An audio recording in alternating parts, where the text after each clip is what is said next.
하나님의 말씀은 출애굽기 25장 8절 말씀을 함께 봅니다.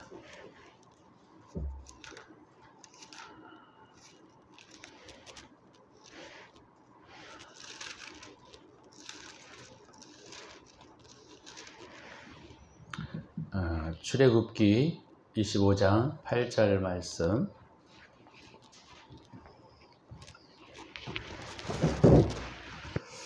제가 봉독해 드리겠습니다.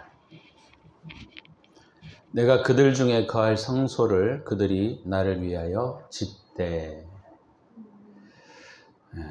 오늘 출애굽기 25장 8절을 중심으로 해서 출애굽기에 대한 전반적인 내용과 그리고 우리가 출애굽기에 대한 교훈을 잠깐 나누고자 합니다.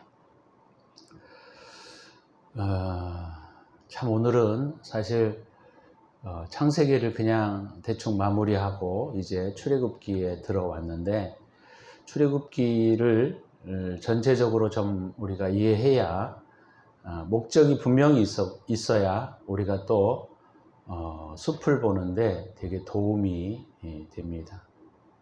그래서 출애굽기에 대한 전체적인 내용을 잠깐 나누려고 생각하고 있습니다.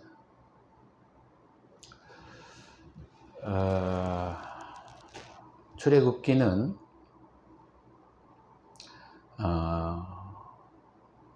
구약에 그리고 이름은 이러하니라, 이런 내용으로 원래 제목이 히브리어로 붙어 있어요.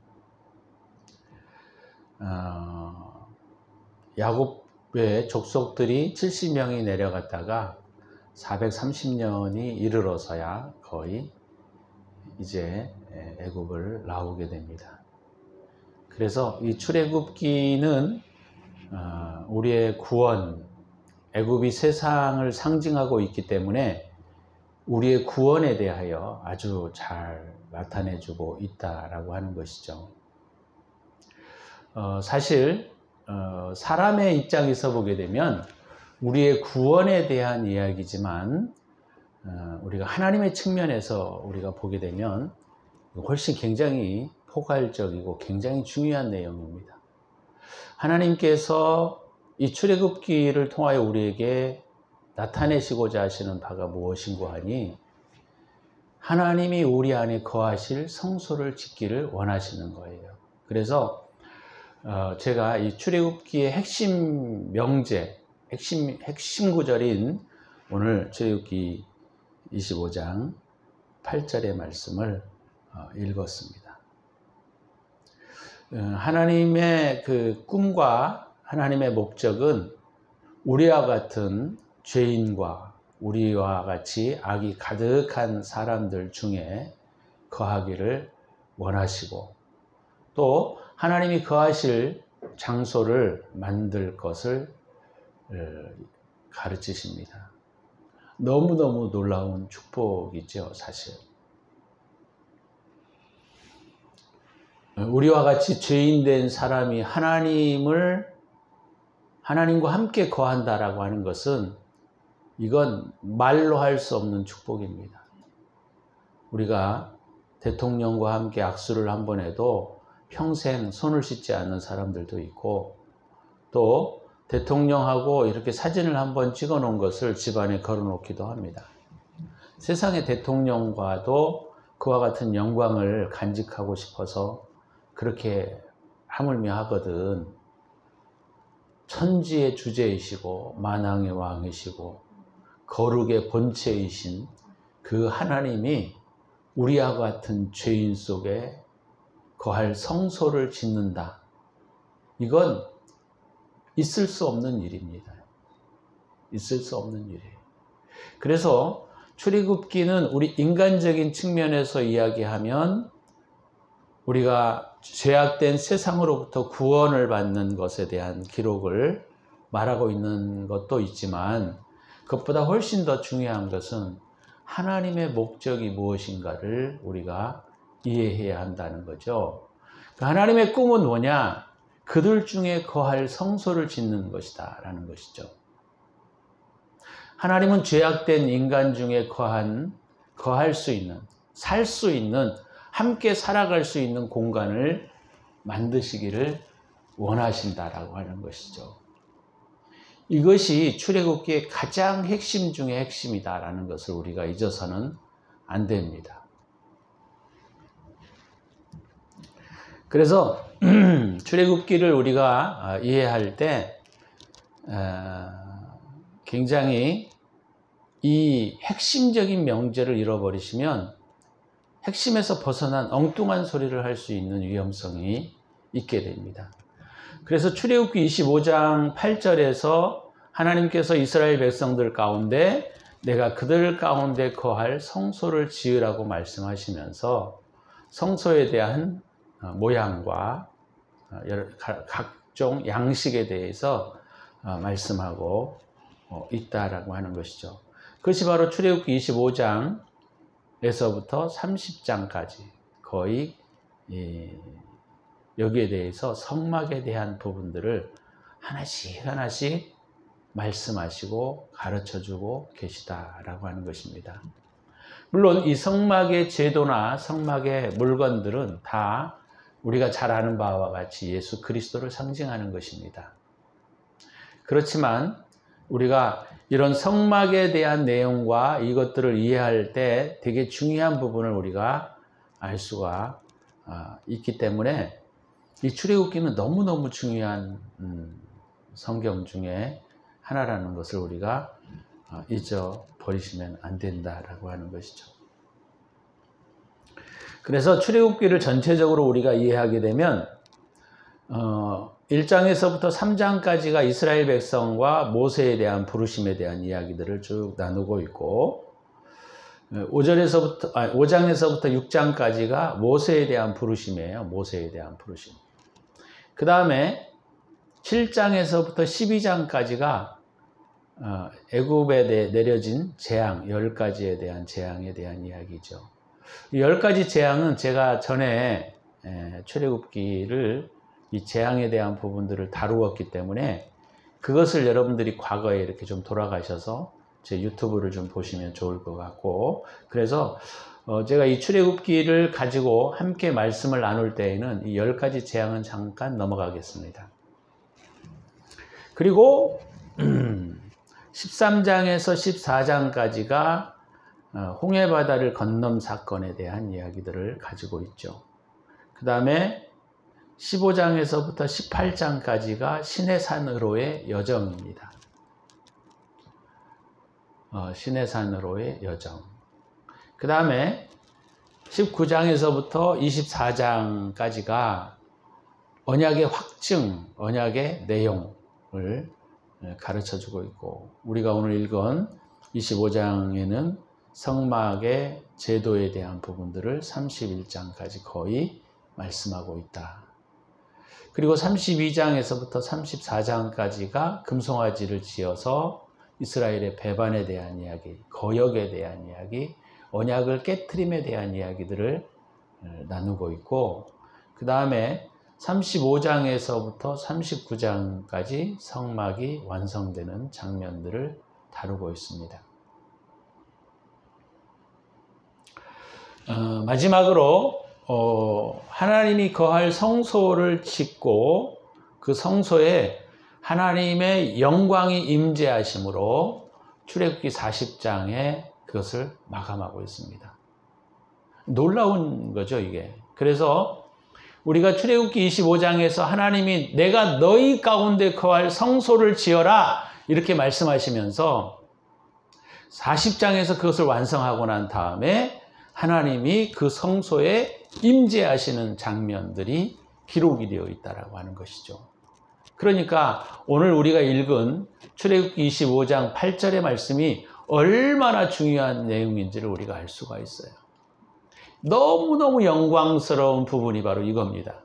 하나님이 우리와 같은 더럽고 추하고 악하고 우리가 영원히 죽을 수밖에 없는 우리 인간들 가운데 하나님이 거할 성소를 만드시고, 이것이 신약에 이르러서는 뭡니까?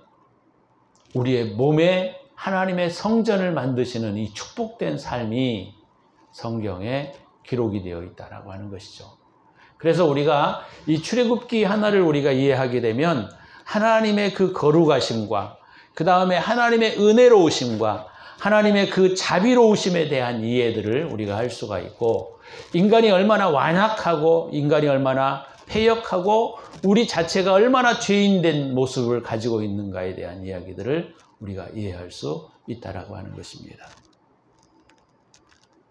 그래서 출애굽기를 단순히 우리가 이집트에서 나온 구원의 사건만을 우리가 이해하는 것은 굉장히 짧은 이해이고, 하나님의 이해 측면에서는 훨씬 하나님께서 그분의 마음과 그분의 뜻을 이 출애굽기에 담으실 때 그분이 인간들 가운데 함께 거하시기를 원하신다라고 하는 이 축복된 내용이 이 출애굽기의 중심 주제라고 할 수 있어요. 굉장히 중요한 내용입니다, 여러분.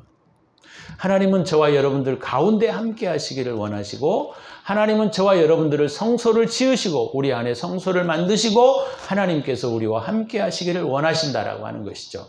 이것이 성경 전체의 흐름이기도 하고 출애굽기에서 말하고 있는 가장 핵심적인 내용이기도 합니다. 그래서 출애굽기는 굉장히 그런 중요한 의미를 가지고 있다라고 하는 것이죠. 우리가 이런 출애굽기의 이 전체적인 이 중요한 포인트들을 우리가 잡지 못하면 출애굽기를 그냥 엉뚱한 이야기로 이해할 수 있는 오해가 있고, 그래서 그런 부분들을 저와 여러분들이 잘 이해해야만 하나님의 마음, 그분의 마음과 그분의 은혜로우심들을 우리의 삶 가운데 잘 담아낼 수 있는 것이죠. 그래서 우리가 출애굽기 이런 전체적인 흐름을 우리가 함께 살펴보면서 몇 가지를 제가 좀 나누고 싶은 부분이 있어요. 자, 크게는 1장에서부터 12장까지가 이스라엘 백성들의 출애굽이에요. 1장에서부터 14장까지가 출애굽에 대한 내용이죠. 그래서 이거는 제가 스킵하고 15장에서 18장까지가 시내산으로의 여정의 이야기를 담고 있습니다. 여기는 15, 16, 17, 18 이 4장에 걸쳐서 하나님께서 뭐를 하시느냐면 사람을 시험하시는 장면들이 나와요. 그러니까 이스라엘 백성들이 출애굽해서, 다시 말하면 하나님의 사람들이 구원을 받아서, 다시 말하면 하나님 백성들이 거듭나서 시작되어지는 여정이 15장에서부터 18장에 기록이 되어 있다, 그 말이에요. 15장에서부터 18장까지가 바로 뭐냐면 이 하나님께서 사람들을 시험하시는 거예요. 이 시험에는 딱 3가지 시험이 거기 기록이 되어 있습니다. 첫 번째가 뭐냐면 여러분들이 잘 알고 있는 마라 사건이에요. 이게 15장에 나타납니다. 마라의 쓴물, 나뭇가지를 던져서 물을 달게 한 사건이죠. 두 번째는 만나 사건입니다. 주일날 만나의 거둠에 대한 부분들, 안식일을 지키는 문제에 대한 부분들을 다루고 있어요. 세 번째는 르비딤에서 반석을 쳐서 물을 내는 사건이 나타납니다. 그래서 이 3가지 사건이 다 무엇을 의미하고 있느냐면, 우리가 하나님의 백성으로 살아가기 이전, 하나님의 백성으로 걸어갈 때 하나님께서는 저와 여러분들의 마음을 시험하신다라고 하는 거예요. 시험. 근데 이 시험의 가장 중요한 목적은 뭐냐면, 시험을 해서 우리를 좀 더 나은 단계로 올리려고 하는 목적이 있는 것이 아니고, 하나님께서는 이런 시험을 통하여 무엇을 드러내기를 원하시느냐면, 우리가 얼마나 완악하고 우리가 얼마나 죄악된 모습인가를 드러내시는데 목적이 있다라고 하는 겁니다. 이거 되게 중요한 문제예요. 하나님께서 우리를 시험하셔서, 그러니까 테스트하셔서 우리를 좀 더 나은 단계로 올리고자 하시는 것보다는 하나님께서 이런 시험을 통하여 우리 인간 자체가 얼마나 하나님 앞에 완악한 존재인지, 그 다음에 부패한 존재인지, 이런 것들을 드러내신다라고 하는 거예요.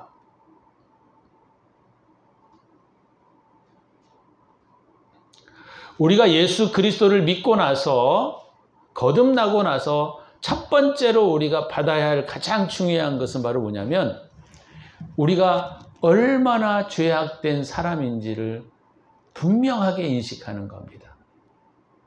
이런 우리가 죄악된 사람인지를 인식하지 못하게 되면 사람들은 겉멋에 들어요. 겉멋에. 겉멋에 든다라고 하는 게 뭐냐면, 되지도 못한 것들이 된 줄로 착각하고 사는 것이 겉멋에 드는 거예요. 하나님의 사람들이 겉멋에 다 들어있어요. 겉멋에.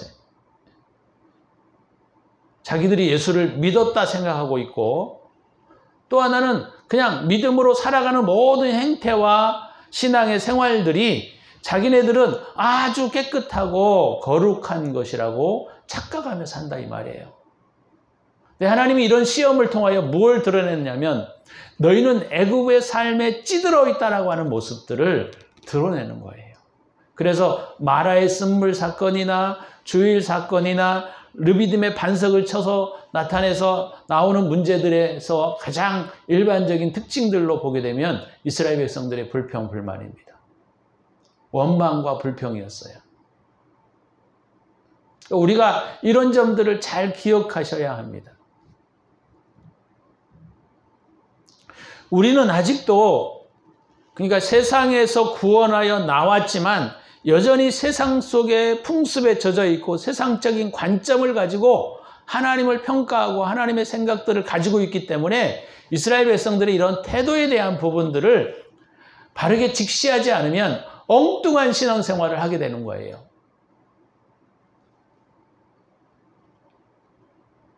되지도 못한 자들이 마치 자기네들이 다 된 줄로 착각하며 살아간다 그 말이죠. 그래서 이 부분이 되게 중요합니다. 그래서 제가 말씀을 드렸던 이 신의 산으로의 여정 15, 16, 17, 18장은 우리가 얼마나 죄악된 자인가, 우리가 얼마나 더러운 자인가, 우리가 하나님 앞에 얼마나 완악한 자인가를 드러내는 장이기도 합니다. 이스라엘 백성들은 이 세 가지 사건에 대하여 다 실패하고 말죠.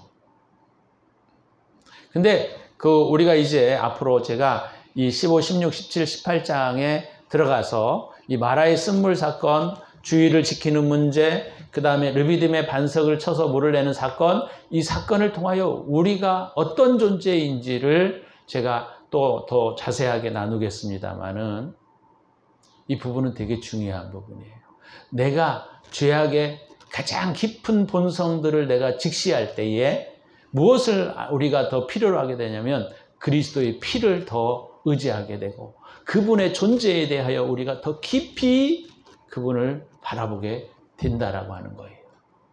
그래서 이것은 뭐 테스트라고 하는 것은 우리가 그렇잖아요. 우리의 실력을 점검하고 더 나은 실력을 쌓기 위한 부분이지만 물론 전체적인 측면에서는 그런 면이 없잖아 있다고 할 수 있지만 하나님의 목적은 뭐냐면 우리의 본성이 얼마나 타락한 존재인가를 드러내시는데 이 부분을 사용하고 있다라고 하는 겁니다. 그리고 19장에서부터 24장에 하나님의 사람들의 규율과 법칙에 대한 이야기들을 나누고 있어요. 이게 언약의 장, 언약의 확정 장면인데 이런 것을 통하여 너희가 이런 타락하고 어리석고 부패한 본성으로는 하나님의 율법과 계명들을 지켜낼 수 없다라고 하는 사실들을 이 19장에서부터 24장에 이 율법을 반포함으로써 그것들을 또 시험해 내신다라고 하는 것이죠.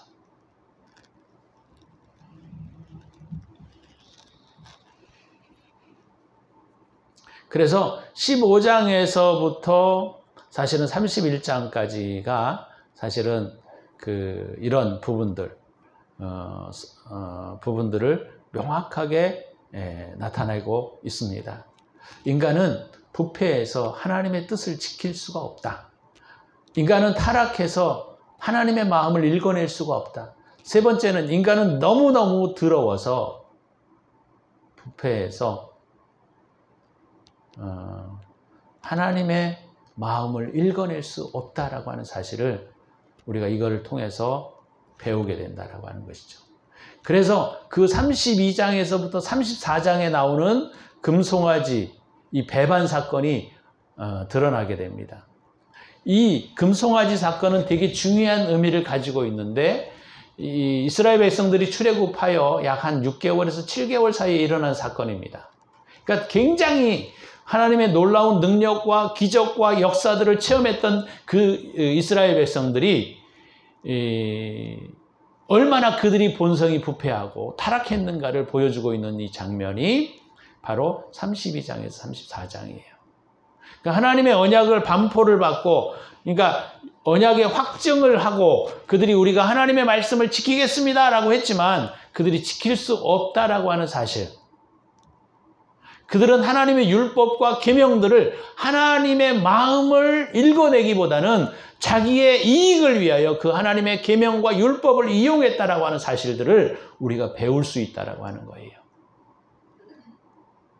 왜 그러냐면 아직도 그들은 인간의 탐욕과 인간의 욕심과 인간의 자아가 살아있어서 하나님의 계명과 율법들을 자기네 방식으로 이해하고 자기네 방식으로 설명해 간다라고 하는 겁니다. 이게 무서운 거예요. 이것이 바로 뭐냐면 종교적 행위라는 겁니다. 하나님을 믿으나 종교적 행위에 가득하고, 하나님을 믿으나 하나님의 마음을 읽어내기보다는 하나님의 뜻을 자기네 뜻에 맞추어서 사용하려고 하는 인간의 완악한, 타락한 본성을 드러내주고 있다는데 중요성이 있다라고 하는 거예요. 성령께서 이 부분에 지금 말씀하고 계시는 거예요. 성령께서.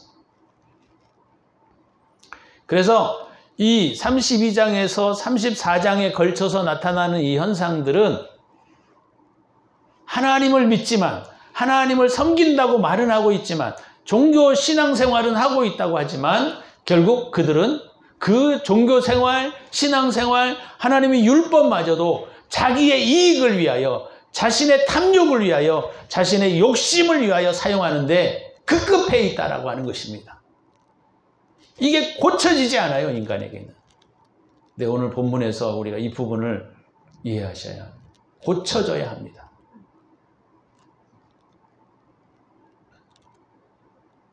그래서 그들은 하나님을 섬긴다고 말을 하고 있고, 분명히 출애굽기 32장에서도 이스라엘 백성들은 그렇게 말했습니다.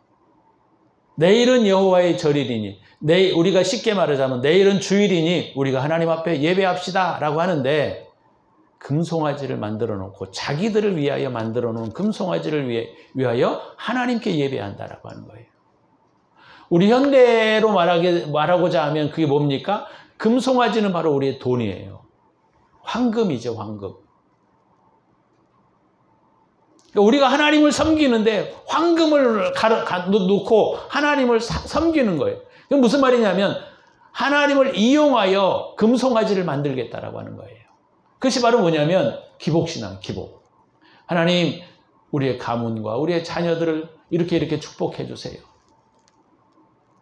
하나님의 마음과 하나님의 뜻을 알지 못하고 우리는 늘 이런 방식으로 흘러간다는 거예요. 금송아지가 바로 그런 거예요. 만모니즘.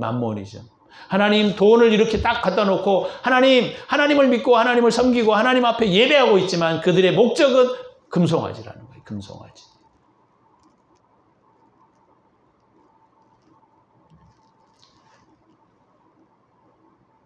그래서 출애굽기 32장과 34장에 나와 있는 이 내용들은 대단히 중요하고 중요한 내용들을 우리에게 포함하고 있다라고 하는 것이죠.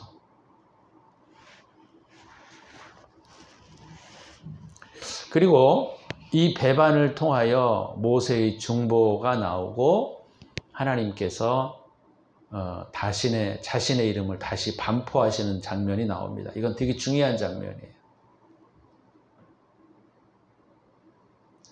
이거는요, 이 설교를 계속 듣는 사람에게만 가르쳐 줄 거예요. 설교를 듣는 사람들에게만. 중간중간 왔다 갔다 하는 사람들은 못 들을 거예요. 제가 출애굽기 34장, 33장에 갈 때 하나님이 이 배반한 인간들을 향하여 어떤 자신의 이름을 드러내시는지를 그때 가서 함께 얘기를 나누려고 합니다. 마지막으로 35장에서 39장이 하나님의 집이 완성이 되는 거예요. 자, 이런 인간들의 여러 가지 완악함과 인간들의 패역들을 다루고 난 다음에 하나님의 집을 이스라엘 백성들이 완성하시고 성막이 지어지는 것을 보게 됩니다. 그때 우리가 두 사람이 나오는데 부살렐과 오홀리압이 성령의 충만한 사람들로 인하여 거룩한 삶의 모습과 거룩한 성막들을 만들어가는 장면들이 나오고 출애굽기 40장에 그 하나님의 이 거룩한 성막에 임재하심으로써 하나님이 그들 가운데 거할 성소에 임재하심으로써 출애굽기가 마감하고 있다라고 하는 거예요. 할렐루야! 너무 큰 축복이에요. 할렐루야! 그러니까 우리가 우리의 삶을 거룩하게 하지 않고 우리의 삶을 깨끗게 하지 않는데 하나님이 거할 성소를 만들어가는 것은 아닙니다, 여러분. 응? 아시겠어요? 고린도전서 3장을 좀 찾아보시면 고린도전서 3장 16, 17절 한번 좀 보시면 좋겠습니다. 고린도전서 3장 16, 17절 제가 봉독해 드립니다. 너희는 너희가 하나님의 성전인 것과 하나님의 성령이 너희 안에 계시는 것을 알지 못하느냐. 누구든지 하나님의 성전을 더럽히면 하나님이 그 사람을 멸하시리라. 하나님의 성전은 거룩하니 너희도 그러하니라. 하나님의 성전이 거룩한 거예요. 그러니까 부살렐과 오홀리압을 통하여 성전이 지어지는 거지 아무나 성전이 지어지는 게 아니라는 거예요, 여러분. 부살렐과 오홀리압이 성령의 충만한 자가 되어 하나님의 집을 짓는 거지 아무나 집을 짓는 게 아니란 말이에요. 내가 예수를 믿는다고 하면 집이 지어지는 게 아니고 내가 예수를 섬긴다고 말을 해도 집이 지어지는 게 아니에요. 입으로 짓는 게 아니고 삶으로 짓는 겁니다. 삶으로.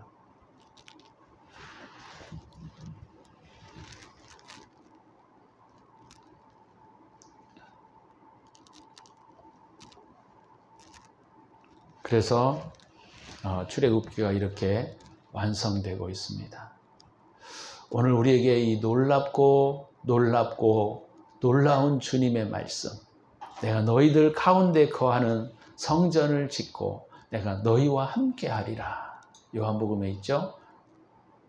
이 축복이 이 출애굽기에서 이미 우리에게 계시되고 있고 나타나고 있는 것이죠. 그래서 출애굽기에 대한 전반적인 이야기들을 짧게나마 제가 말씀을 드렸는데 이것은 굉장히 중요한 내용을 포함하고 있고 나타내고 있습니다. 우리가 이 출애굽기의 내용을 따라 살지 아니하면 결단코 성소는 지어지지 않아요.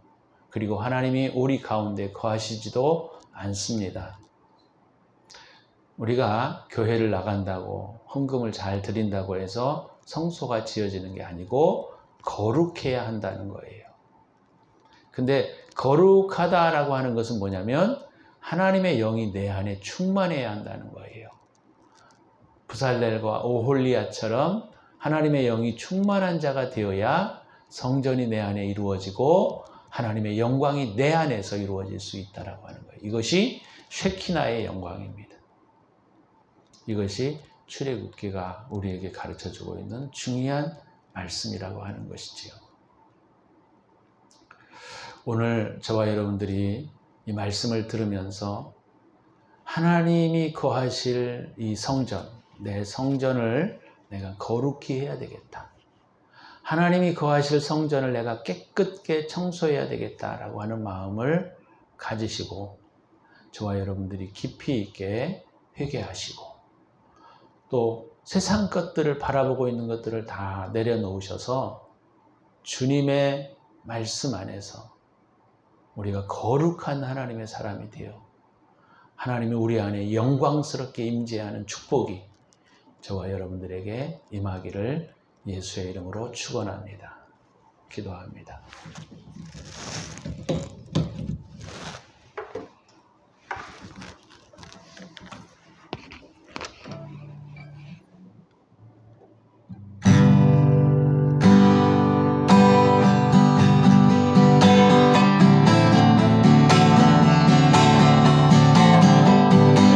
거하실 성령님, 내 안에 거룩한 삶이 되기를 원합니다. 성령이 충만한 자가 되기를 원합니다. 우리의 죄악들이 다 벗어지기를 원하고 우리가 죄를 회개하여 하나님께로 돌아가게 될 때에 우리의 거룩한 삶이 회복되어 주님의 영광이 임하는 저희들이 되게 하여 주옵소서. 할렐루야, 할렐루야, 오 할렐루야.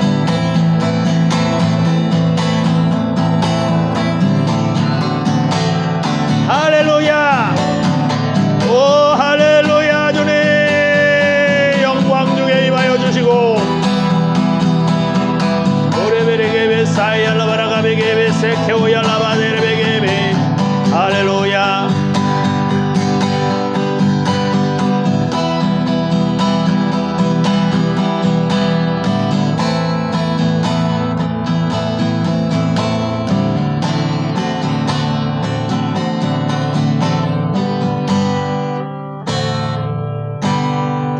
주님 은혜를 감사합니다.